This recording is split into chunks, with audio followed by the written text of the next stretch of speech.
Hello, welcome back. Today's lesson we are going to do a little bit on how the police tried to catch Jack the Ripper. So in your workbook that goes into more detail, but as you know, I just like a little chat about all those things too. So there were several ways, but they are very limited as to actually how much investigating they can do, because they only just started using fingerprints, but not really, wasn't that reliable. They didn't know anything at all really about DNA, and they didn't have like computer technology to track anybody, store information. It was all basically done on paper, so huge limitations. And remember, there aren't actually that many police in Whitechapel, and they're relatively new, so they're inexperienced. Okay, so bear all this in mind when we talk about it.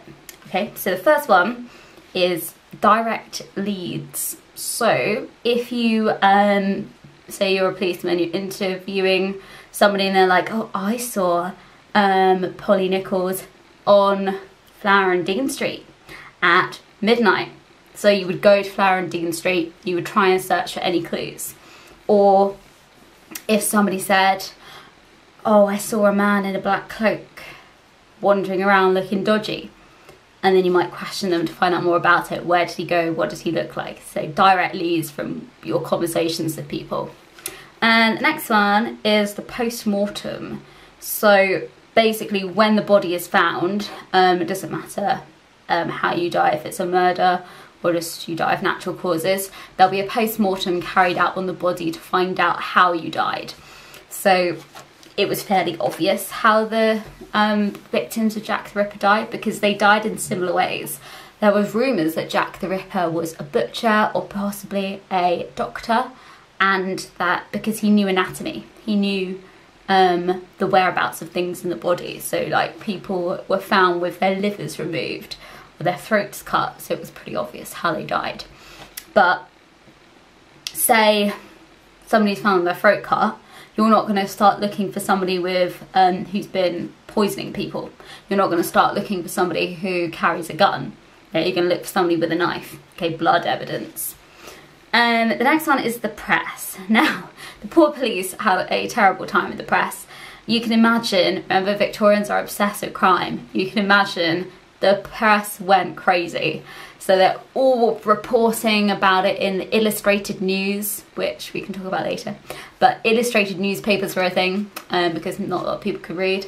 So huge amounts of coverage on that. And lots of the media were sending in letters to the police, false letters, to say, oh, we saw this person at this time. They were making it up. They were basically just doing it to mess with the police. So the press had were pretty awful in the investigation, and you can imagine if you believe that fake rumour, then you're going to go investigate that, waste a load of time and miss out on the ones that maybe were more genuine in that stack of letters that you get from the public. Clues the victims have, that is interesting. So when Annie Chapman was killed, somebody reported that her rings were missing, so the police would go around pawn shops, so pawn is in P-A-W-N, and you could sell jewellery for money. Okay, so you could pawn your jewellery is what it's called. Often people would do that in, like if they were desperate, they needed money. So they were looking for those specific rings. There was also like a fragment of an envelope found on one of them, and they realised that the seal on it, like the little logo, was from the Royal Sussex Regiment, so they went off and found that. However, they soon realised that most letters had that on in that area. So you can see some leads were not very well thought out. Probably the most obvious one is interviewing witnesses, so people that said they were there, asking questions, trying to piece together little bits of the jigsaw. But people weren't that reliable, because either they were too scared to say anything because they know there's been a brutal murder, they might come after them next, or people were reluctant to help the police. They didn't like the police, remember. They thought they were getting in everybody's way, being snoopy for no reason, getting involved in people's business. So not many people actually volunteered to help. This leads us on to our next one.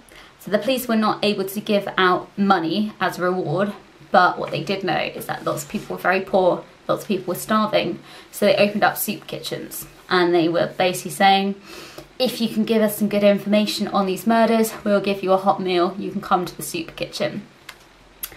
And was that it? Oh yeah, no, that was a really funny one. So the police put themselves in disguise and used to hang out on street corners dressed as prostitutes. So they would like get dressed up in their women's clothes. However, they refused to shave, so you would have these prostitutes with these thick bushy moustaches. So good one. And they also very briefly used bloodhounds, so dogs. However, they couldn't use them for very long because they had forgotten to pay the owner of the dogs and they wanted them back. So, to be honest, the whole investigation, it was difficult because they didn't have the technology, but also it was managed pretty appallingly and the police were quite shambles, let's be honest.